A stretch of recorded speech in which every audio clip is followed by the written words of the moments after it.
Hello! In this clip from our Justia webinar, Understanding Loan Transactions for the Non-Finance Attorney, Jake Rome walks us through the different components of a loan agreement and how an attorney may be involved in each stage. If you want to see more Justia videos on law practice and legal marketing, be sure to subscribe to our channel. So we're going to start here with the anatomy of the loan documentation package. And the first branch on our decision tree is going to be, are these documents Laser Pro or are they attorney prepared?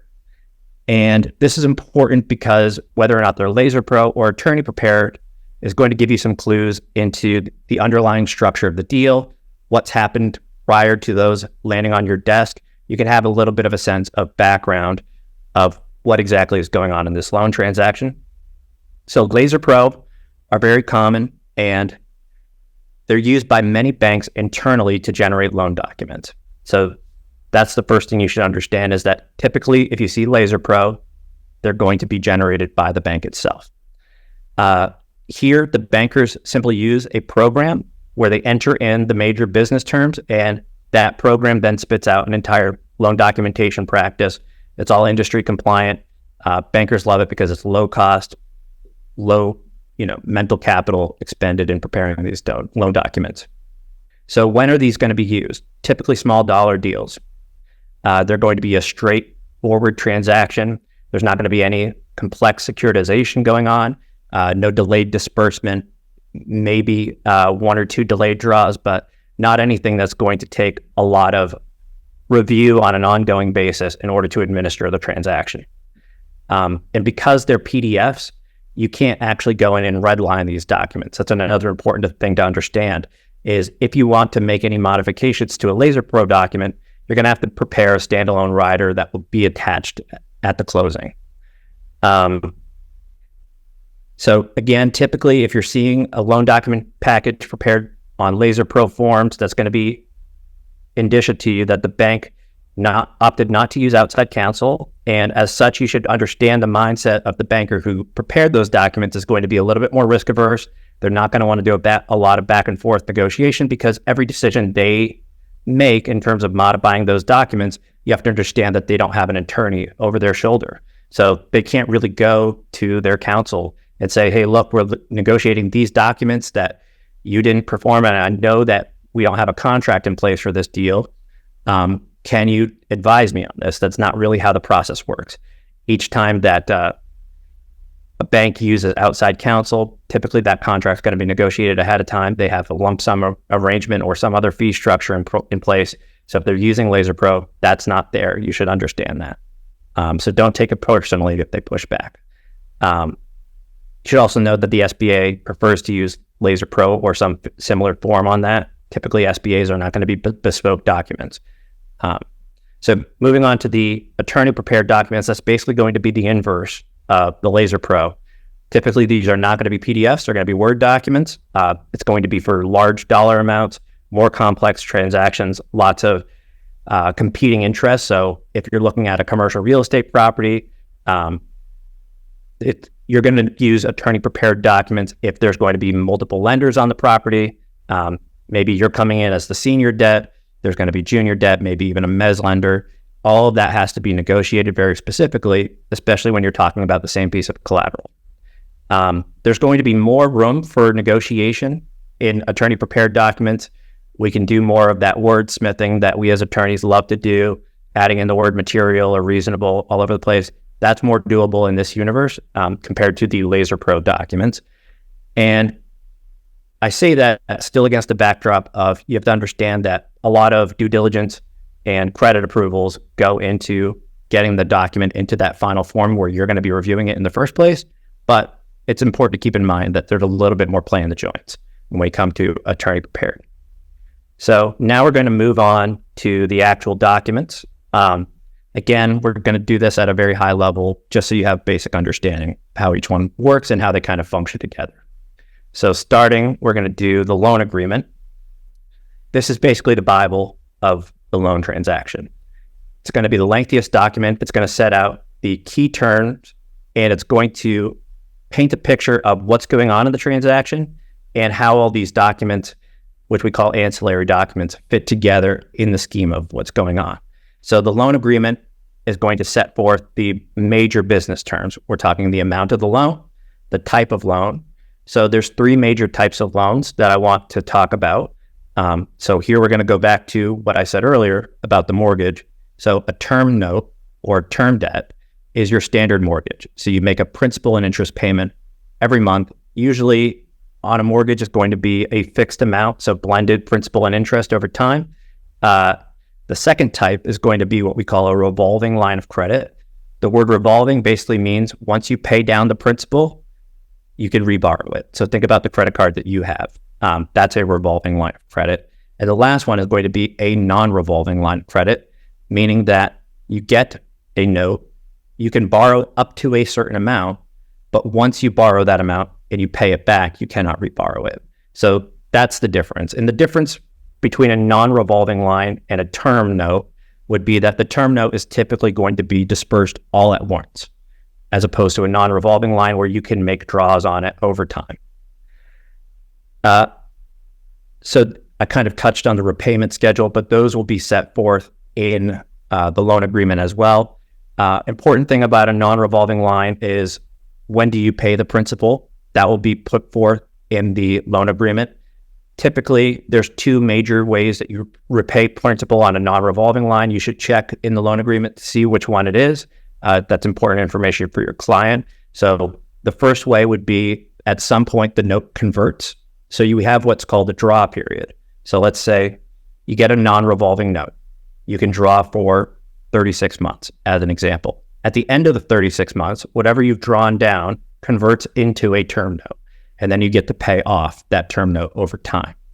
The other way would be at the end of the draw period, that 36 months, all of the principal is paid, and you're just paying the interest throughout the draw period. So two different structures, very similar.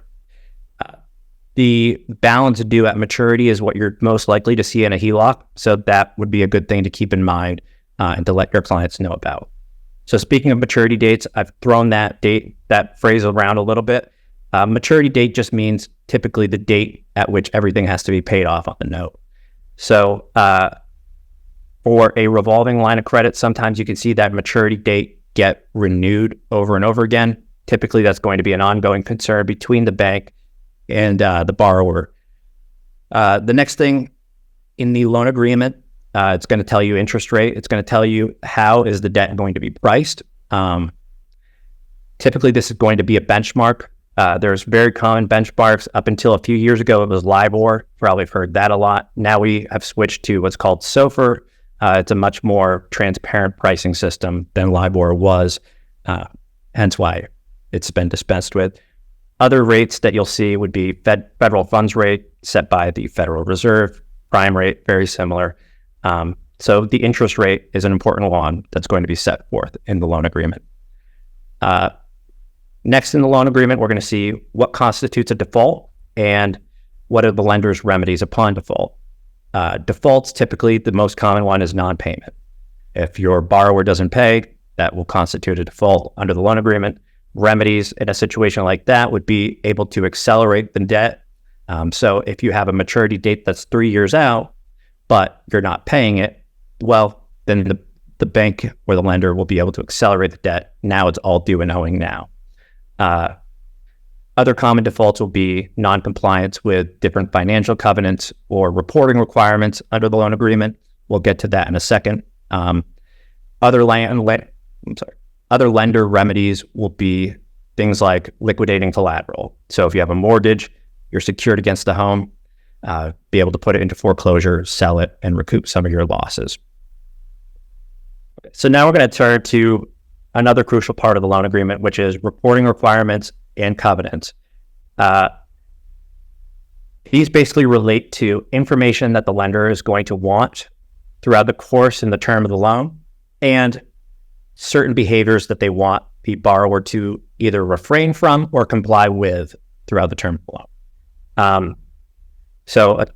Reporting requirements, gathering of information, covenants, refrain against a negative covenant, or do certain things, a positive covenant. So I included a handout that will go into a lot more depth, but I'll hit some of the high-level concepts and go into some examples here as well. So reporting requirements relate to information that you want to get as the lender on a regular scheduled basis throughout the term of the loan. So if we talk about a consumer borrower getting their first or second residential mortgage, the big thing that the lender is going to want to see on an annual basis will be a set of their tax returns. There may be more frequent reporting requirements applicable to a consumer borrower, such as a personal financial statement, which may be requested at a 6 or 12-month interval, basically just demonstrating that the borrower is in the same or better financial position as they were at the time that the bank wrote the loan and gave them the money.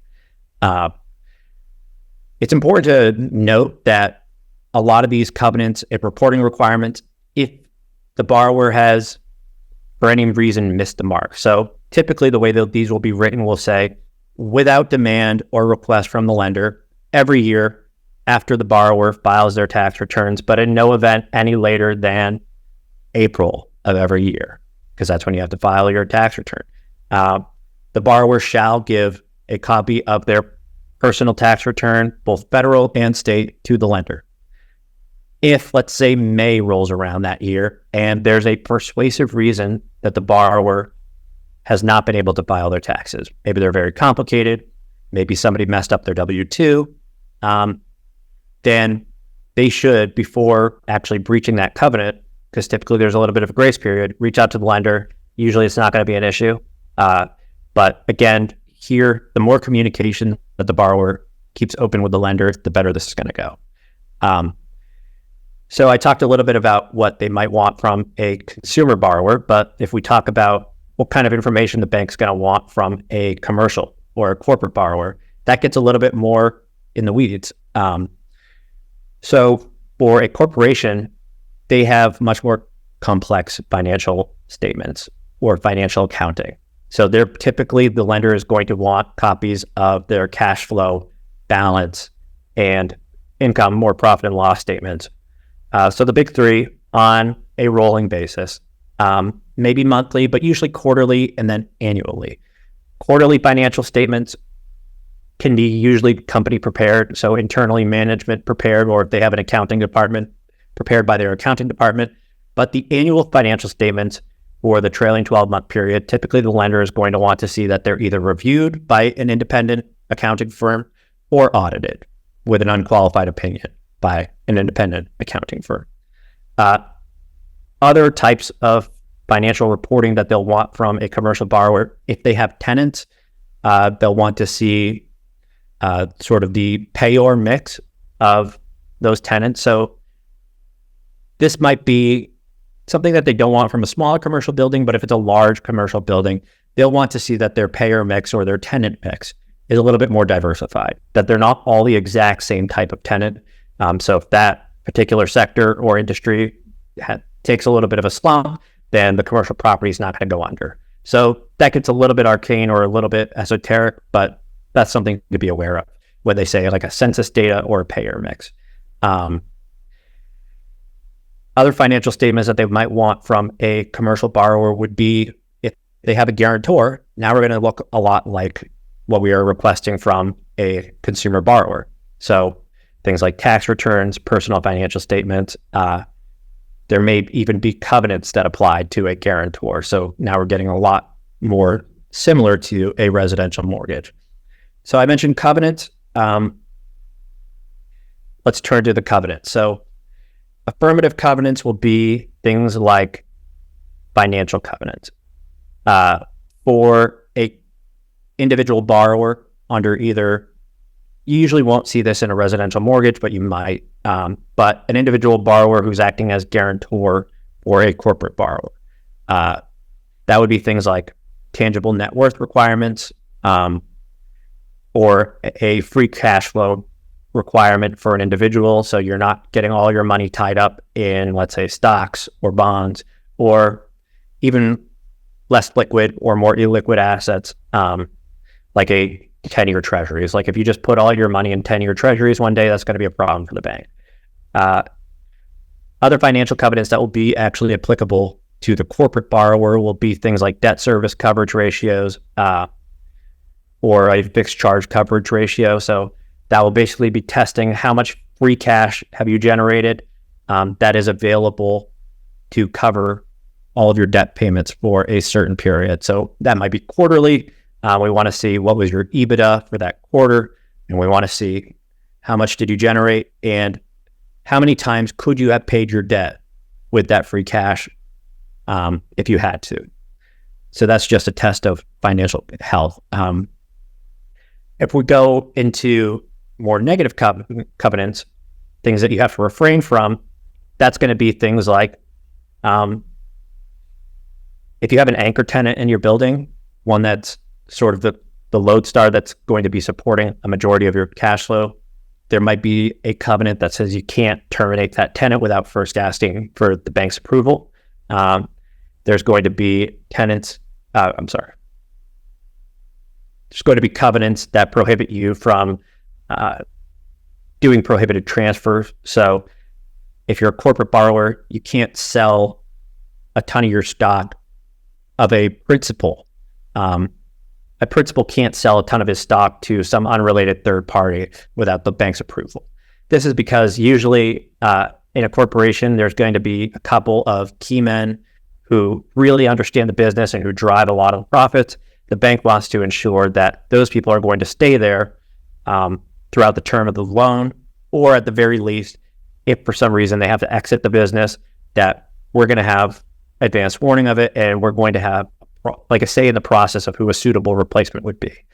A lot of times when you see a prohibited transfer, it's not anything that's nefarious. It's just for tax planning purposes. So an individual transfers his share or his membership interest into a trust that's for the benefit of him or his children. So those are the type of things that we usually will consent to without much of an issue. If you want more information about negative covenants or specific financial covenants, I'm happy to take those questions. A lot of it is not going to be especially useful to you as a reviewing attorney because it's going to be so tailored to the deal. There's not usually going to be a ton of wiggle room, but it's important for you to have a basic understanding of what they are. And again, I would refer you to the handout, but again, happy to take your questions on that. Okay, the note. So I've said note quite a few times up to this point, but this is the actual debt instrument between the borrower and the bank, and it represents the maximum indebtedness under the loan. I say maximum because under a revolving line or a non-revolving line, it depends on how much the borrower actually draws. Typically, the note will incorporate by reference terms of the loan agreement. So you don't want to actually have to amend the note over and over again. So let's say you need to make changes to your loan documents at some point. Amending the note because you don't want to have multiple versions of a live note floating out there, it can be a little bit of a headache. So if you have to extend the maturity date, you'll do that through the loan agreement, and then the note will incorporate the loan agreement by reference. Mortgage, I've talked about. This is the actual perfection instrument that gets reported. You'll see that in the county recorder's office against the property in order to perfect the lien that the lender has in the property. A guarantee. So if you have a corporate borrower, because the corporate form can't actually perform anything without a live warm body or a human doing it on its behalf, you'll want to get a performance and payment guarantee from the principal of the corporate borrower. So you'll see that this is an important one to review very closely, because if your client is a small business owner, here's where the actual personal liability will come in. So it's very important, especially if you're not used to reviewing things for them as a small business and they're more of a personal client. Here's where the rubber meets the road for your representation. And then there's other security docs. These can vary in how many you'll see depending on how redundant and how thorough any particular lender wants to be. At my firm, we take the belt and suspenders approach, so nobody's ever accused us of not being very thorough in our documentation. So things you'll see will be like a security agreement. This is where the actual securitization of all assets typically comes in. You have what's called a blanket security agreement against all the assets of a corporate borrower, a pledge agreement that will relate to things like certain deposit accounts, certain specific pieces of collateral. You'll want to get a pledge on that. A DACA, or a deposit account control agreement, you may remember from your secured transaction class, the only way to have actual perfected lien in a deposit account is to have a control agreement. Typically, this is accomplished through you having the deposit account at your actual bank, at your lending institution. But if it happens to be held at a different institution, you'll want to get a control agreement in place. And then assignment of rents. This is similar to a mortgage in that it gets recorded against the property, and that it's the only way it can be perfected is through recordation. And this is just used to collateralize a commercial property that may have tenants on site, or a multifamily residential property that may have tenants. And it basically puts a lien into all the future cash flows that are generated in the form of rents. Thanks for watching. We hope you enjoyed this video, and if you did enjoy it, please hit the like button and subscribe to our channel for more videos on law practice and legal marketing. See you in our next clip.